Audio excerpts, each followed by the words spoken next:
Bienvenidos a nuestro programa Memoria para la no repetición. 6 casos clave de conflicto colombiano, en donde exploraremos algunos de los hechos más dolorosos y emblemáticos que marcaron a miles de víctimas. A través de estos 6 casos analizaremos qué ocurrió, qué derechos fueron vulnerados y cómo estos hechos contribuyeron a violaciones de derechos humanos y a graves infracciones al derecho internacional humanitario, en donde se establecen normas obligatorias para la protección a la población civil en contextos de guerra. También revisaremos cuál es el estado actual de las comunidades afectadas y el país frente a sus obligaciones de verdad, justicia, reparación y garantías de no repetición. Mi nombre es Lucas Villa y me acompañan la compañera Marcela Castañeda y el compañero Oscar Juela, quien va a dar inicio a su presentación.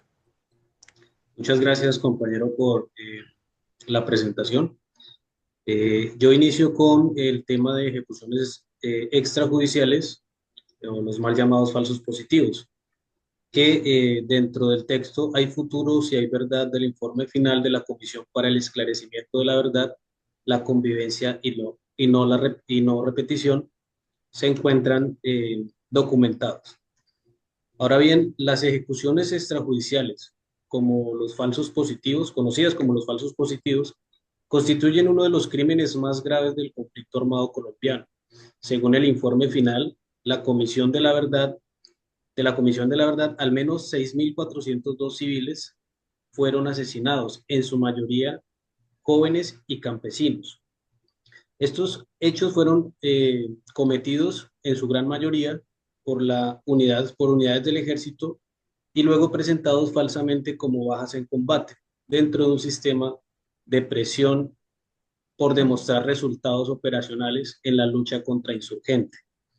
La comisión determinó que no fueron hechos aislados, sino fue más bien un patrón sistemático sostenido por incentivos institucionales, presiones de mando, manipulaciones de escenas, encubrimiento de informes, perdón, y la intervención de redes ilegales. Eh, la intervención de redes ilegales que facilitaban la selección de las víctimas, en este caso los grupos paramilitares que trabajaban o coayudaban al ejército en algunas zonas del país. Estas prácticas vulneraron derechos fundamentales, derechos humanos fundamentales como la vida, la integridad, la dignidad humana y el debido proceso, que son protegidos por la Declaración Universal de los Derechos Humanos y los pactos internacionales de 1966, entre los cuales se encuentran las categorías de derechos que tiene la Constitución política. También se encuentran dentro de estos derechos en la Convención Americana de Derechos Humanos, y estos pactos y estas declaraciones hacen parte del bloque de constitucionalidad según el artículo 93 de la Constitución política.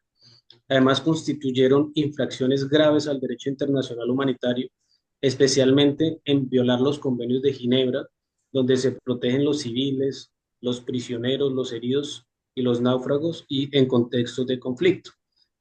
Dos, dos infracciones que se vieron, que fueron las más repetitivas aquí, es el asesinato de personas que no participan en las hostilidades y la perfidia y la falsificación del estatus de combatiente.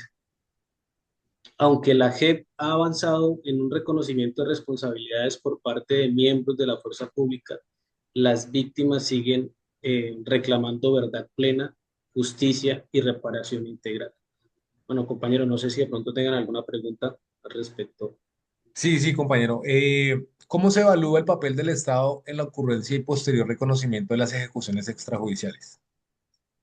Bueno, el Estado colombiano tiene, en principio, tiene la obligación de respetar, garantizar y proteger los derechos humanos según el principio de convencionalidad, ¿sí?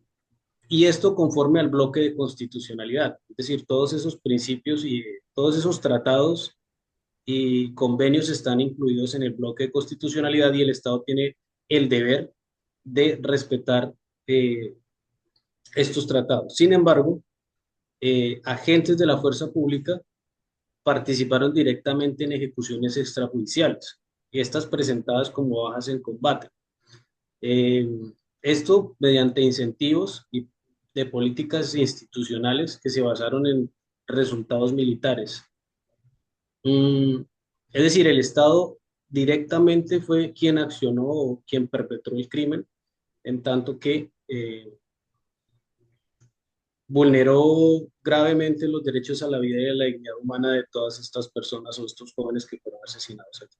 Durante años el Estado negó los hechos y estigmatizó a las víctimas, que eso es otro mecanismo también que se utilizó, la estigmatización, aceptando su responsabilidad solo después de la presión de organizaciones internacionales y las mismas organizaciones de víctimas del Estado, de aquí del interior del Estado colombiano. Con el tiempo se ha dado avances, pero la Fiscalía ha imputado numerosos casos. La JEP los ha calificado como crímenes de guerra y de lesa humanidad y se han realizado actos públicos de perdón como en forma de memoria a estos escenarios. Listo, compa, no sé si de pronto la compañera Carol sigue con la otra. Sí, señor, muchísimas gracias. Buenas noches. Yo continúo con la masacre de Bojayá. El 2 de mayo del 2002, en el municipio de Bellavista, en Bojayá, Chocó, ocurrió una de las tragedias más recordadas del conflicto. En medio de enfrentamientos entre las FARC, el Frente 58 y el bloque paramilitar Elmer Cárdenas, las FARC lanzó una pipeta explosiva que cayó directamente sobre la iglesia en donde se refugiaba la población civil, ocasionando la muerte de 79 personas, la mayoría niños y 100 civiles heridos, evidenciando una vulneración al derecho a la vida, la protección de civiles y los derechos de la niñez y derecho a la paz. El informe final de la comisión señala que el Estado fue advertido en varias ocasiones del riesgo y no tomó medidas para proteger a la población. La masacre muestra el abandono histórico del Pacífico y la discriminación hacia las comunidades afroindígenas. Hoy existen actos de perdón y procesos de reparación, pero las comunidades siguen enfrentando violencia y falta de presencia institucional. Para las víctimas, Bojayá sigue siendo una herida abierta y una exigencia de justicia y dignidad. Tenemos como actores involucrados a las FARC, como actor directo de la masacre, paramilitares quienes entraron al pueblo y usaron a la gente como escudos, y el Estado colombiano, pero no por no prevenir ni protegerlas pese a las alertas tempranas por parte de la oficina en Colombia del Alto Comisionado de Naciones Unidas, que expresó su preocupación por la incursión de grupos paramilitares en dichas poblaciones. Para el Estado, ha habido actos de perdón y reconocimiento. Continúan procesos de reparación colectiva. Para las víctimas, falta de inversión real del desarrollo y garantías territoriales, exigiendo reparación efectiva y no solo simbólica. Varias comunidades continúan en riesgo por presencia de grupos armados. En conclusión, es importante señalar que algunas violaciones del derecho internacional humanitario son tan graves que se consideran crímenes de guerra. Entre ellos están el desplazamiento forzado, la agresión contra individuos protegidos, la ofensiva en contra de la población civil y el ataque contra lugares de culto. ¿Hay alguna pregunta? Sí, compañera, ¿qué responsabilidades compartidas se evidencian en la masacre de Bojayá y cómo creerías que deberían ser o cómo se deberían reparar estas acciones, estas Bueno, vulneraciones entre las a las víctimas? responsabilidades compartidas tenemos las FARC, que fueron los que realizaron el atentado contra este templo, los paramilitares que ingresaron al pueblo y utilizaron a la población civil, y el Estado colombiano, que siendo advertido no tomó medidas de prevención del ataque y no protegió a los civiles y permitió el control armado. ¿Cómo debe repararse? Reparación colectiva para la comunidad afroindígena de Bojayá, reconstrucción del territorio y fortalecimiento de la autonomía local, actos públicos de perdón de cada actor responsable y garantías de no repetición, reparación simbólica y reparación psicológica a las víctimas del trauma. Y continuamos con el compañero Lucas. Compañera, muchas gracias. Bueno, otro de los casos que tenemos es el reclutamiento de niños, niñas y adolescentes. Durante décadas, más de 16.000 niños, niñas y adolescentes fueron reclutados forzosamente por grupos armados como las FARC, el ELN, los paramilitares y grupos sucesores, ¿no? Los que siguieron pues con estas actividades ilícitas. Y pues con el Estado fallando en prevenir y proteger a los menores en zonas de mayor riesgo.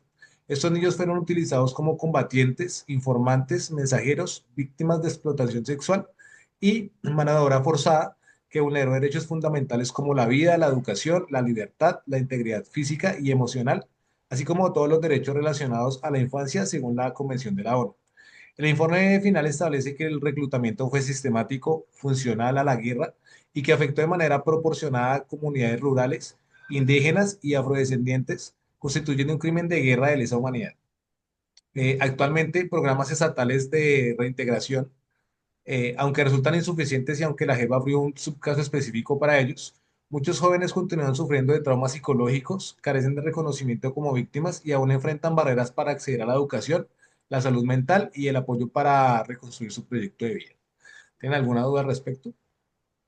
Claro que sí, compañero Lucas.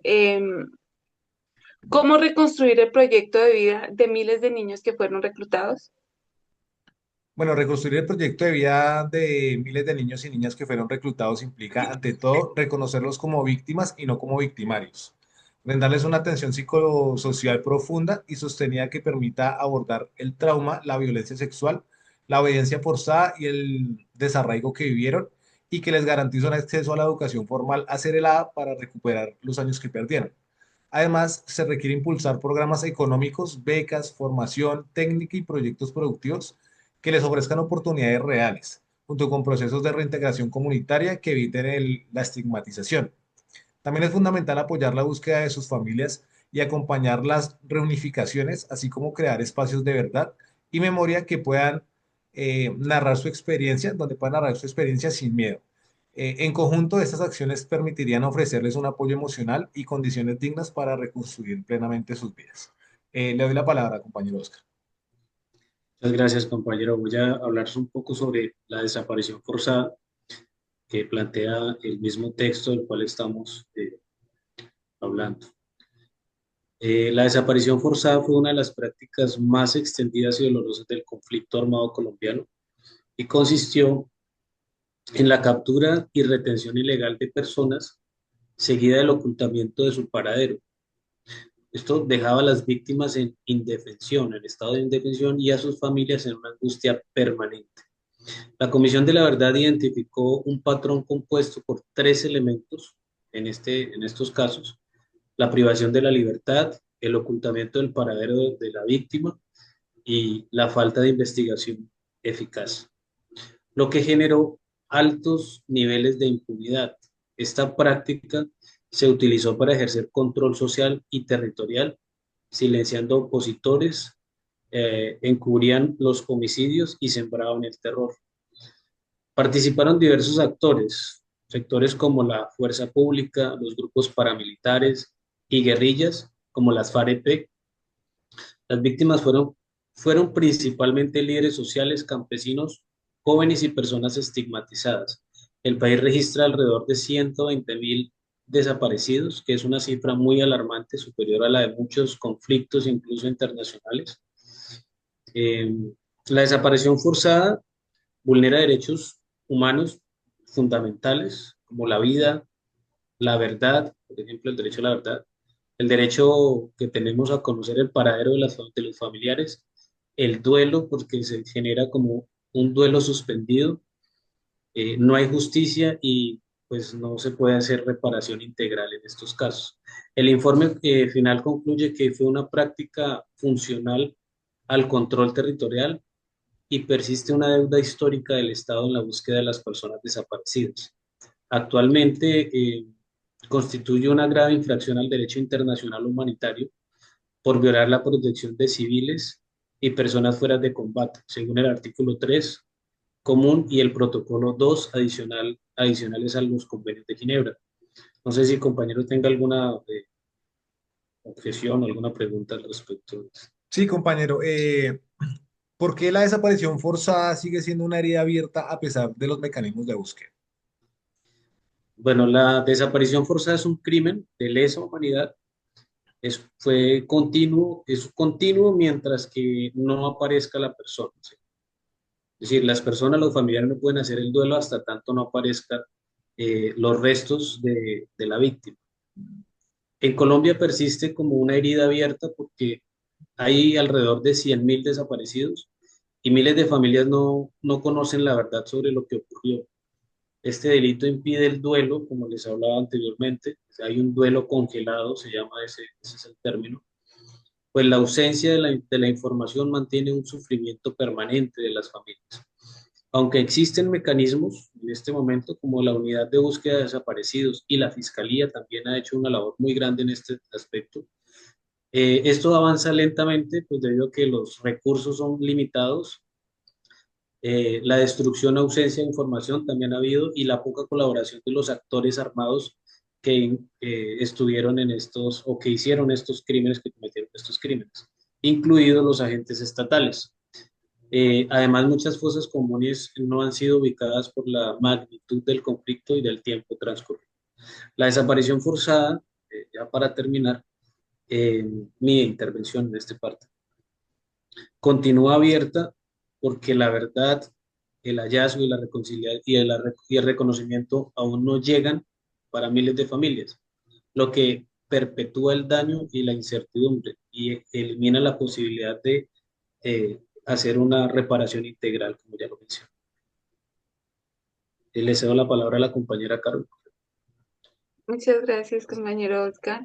Continuando con estos fenómenos, otro fenómeno grave del conflicto son los ataques aéreos y bombardeos contra la población civil. Estos afectan, en varias ocasiones se realizaron operaciones militares sin verificar adecuadamente la presencia de civiles, incluyendo menores de edad. También los grupos armados ilegales usaron cilindros, bombas y artefactos de alta destrucción cerca de las zonas habitadas, vulnerando los derechos a la vida, la integración personal, los derechos de los niños, el principio de distinción y proporcionalidad y el derecho a la vivienda y propiedad.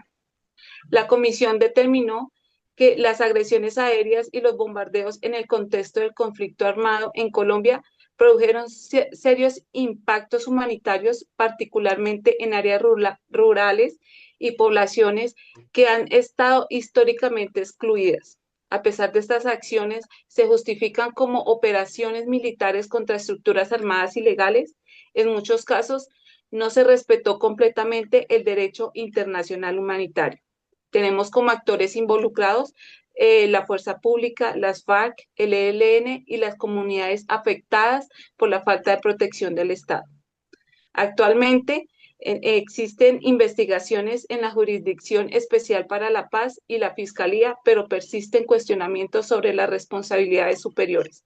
Para las víctimas, la reclamación y reconocimiento y verdad de las garantías y la no repetición. Muchas madres aún buscan justicia por la muerte de sus hijos y exigen responsabilidad del Estado y reparación. En conclusión, los bombardeos y ataques aéreos que afectan a civiles son una de las manifestaciones más graves y menos evidentes de la violencia del Estado, ya que tienen el potencial de influir en daños masivos y silenciosos a las comunidades vulnerables. Reconocer esta clase de violencia es esencial para edificar una paz duradera enfocada en las víctimas. ¿Alguna pregunta? Sí, compañera, existen límites claros para las operaciones militares y se violaron en los bombardeos esos límites. Sí existen límites claros y los establece el derecho internacional humanitario. Uno de los límites es el principio de distinción, que es diferenciar los combatientes de los civiles. Está el principio de proporcionalidad, que es no causar daños excesivos a la población. Está el principio de precaución, que es verificar que el blanco es legítimo. Y está la prohibición de ataques indiscriminados. Según la ley, la Comisión de la Verdad, sí se violaron en los bombardeos. Se realizaron acciones donde murieron niños que estaban siendo reclutados, Hubo fallas en inteligencia militar.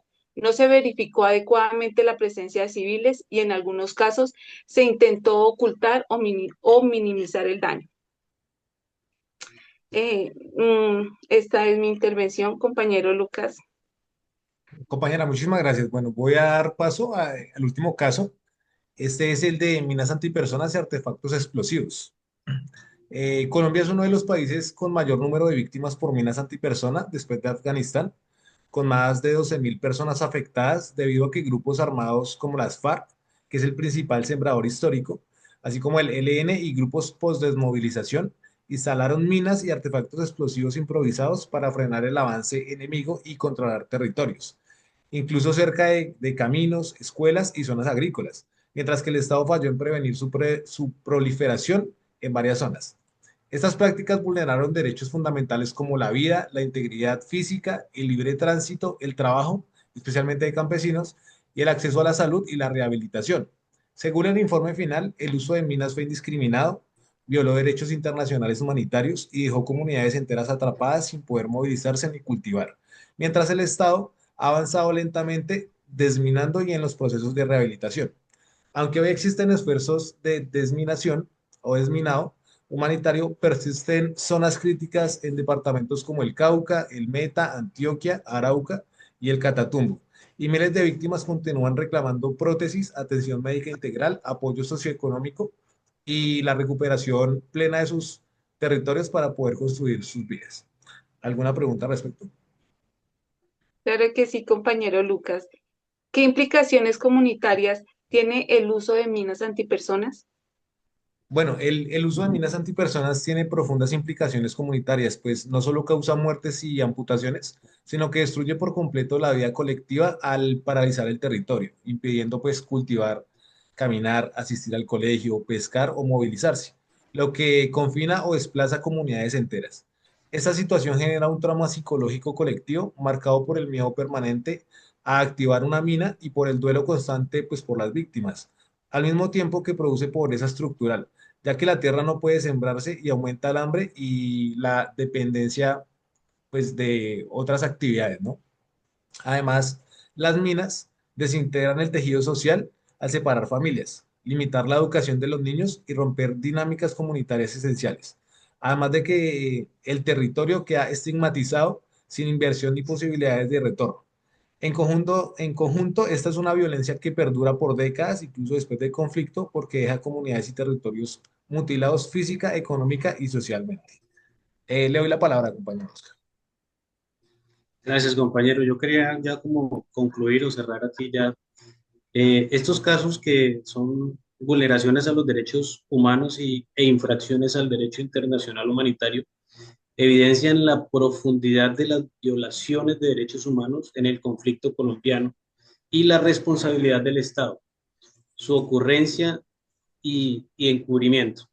La justicia transicional, a través de la JEP, la Comisión de la Verdad y la Unidad de Búsqueda de Desaparecidos, ha permitido avanzar en la verdad, el reconocimiento y búsqueda, pero las heridas siguen abiertas.